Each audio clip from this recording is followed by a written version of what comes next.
Hello friends, welcome to youtube.com channel and our Dr. Vet channel. I am Dr. P.R. Patel, Professor and Head Veterinary Medicine. We have already seen canine distemper part 1, part 2 and part 3. Here we will see part 4. In this presentation we will discuss diagnosis and differential diagnosis of canine distemper. This is very important viral disease of dog. It is important from most of the aspects.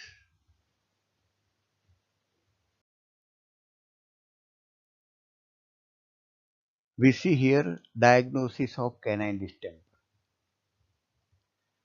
We have seen the clinical manifestations in very detail. No aspect is left covered most of the clinical signs.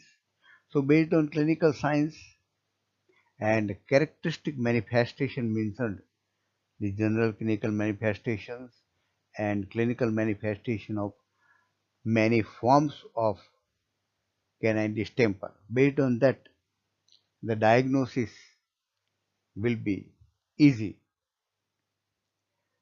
The canine distemper should be considered in diagnosis of any febrile condition in dog with multisystemic manifestation. So when there is any febrile condition in dog, fever with multisystemic manifestation, think about canine distemper. In most of the cases, it will be a canine distemper. Remember, if there is any fever condition with many systems involved, consider that it may be a case of canine distemper. The clinical signs of canine distemper may be modified by many concurrent diseases because this canine distemper virus causes immunosuppression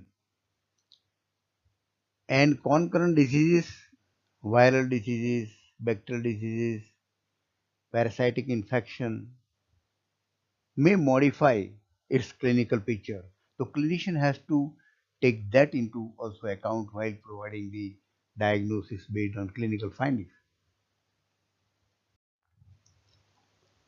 The history of immunization against canine distemper solves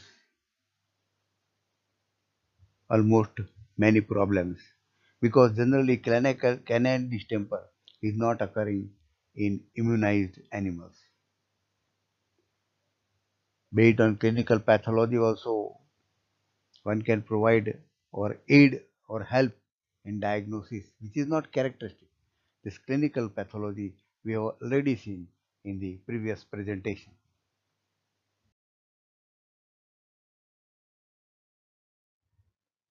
Further diagnosis for the confirmation it requires laboratory help, animal inoculation. The suspected material is inoculated in dogs and ferrets, and observations are recorded on the development of clinical signs, lesions, and inclusion bodies in dogs and ferrets. This gives the confirmation. Important thing is detection of inclusion bodies in living affected dog. This is confirmatory in living affected dog. Demonstration of intracytoplasmic eosinophilic inclusion bodies in conjunctival or vaginal epithelial impression. This confirms the canine distemper. And these inclusion bodies are a reliable test for the diagnosis of canine distemper in living affected dog.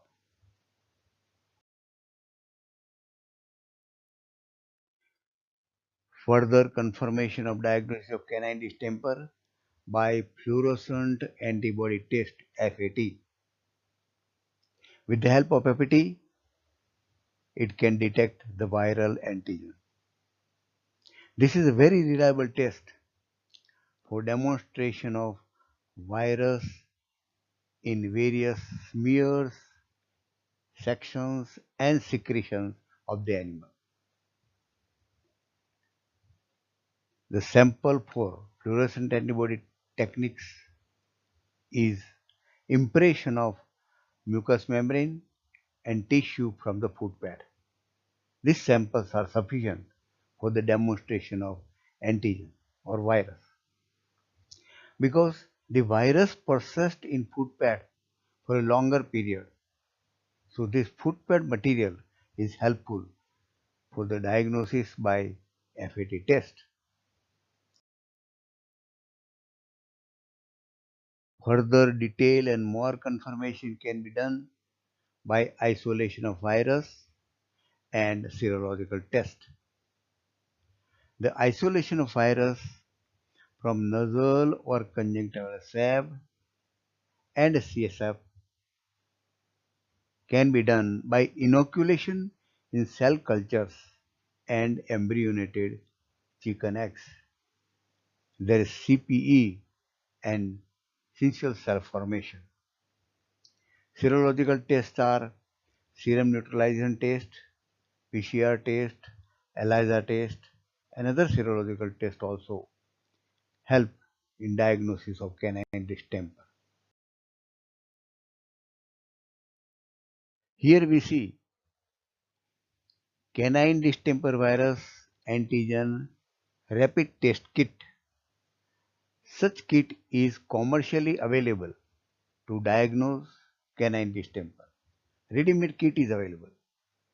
This kit detects qualitatively canine distemper virus, not quantitatively, qualitatively. It detects canine distemper virus antigen from dogs' ocular or nasal secretion. Very important.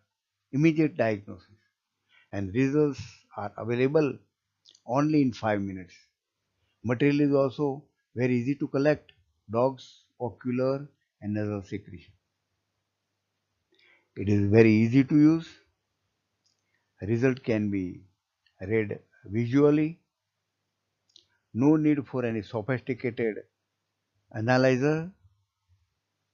And it is a cost-effective method for assisting in diagnose canine distemper infection. Results are available within 5 minutes. Very quick test. Commercially, canine distemper diagnostic kit is available.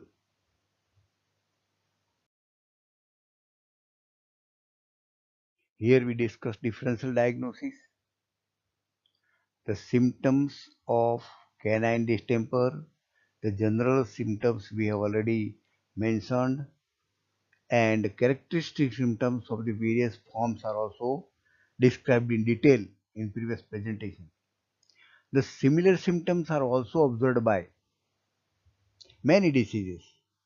Here I have mentioned very few. Leptospirosis, infectious canine hepatitis in dog, Rocky Mountain spotted fever caused by Rickettsia rickettsii, organophosphorus toxicity, lead poisoning. All this shows more or less similar symptoms to that of canine distemper. But this can be differentiated with the help of laboratory test. We have already discussed this test.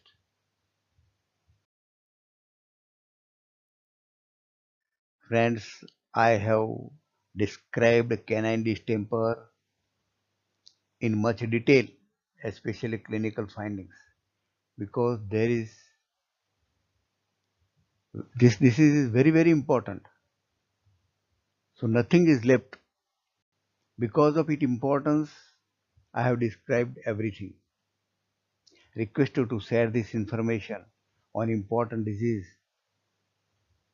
to veterinary students and veterinary officers to enrich their knowledge. requested to subscribe this channel for the progress of the channel. Thank you very much for observing this slide. Next time we'll come with canine distemper part 5.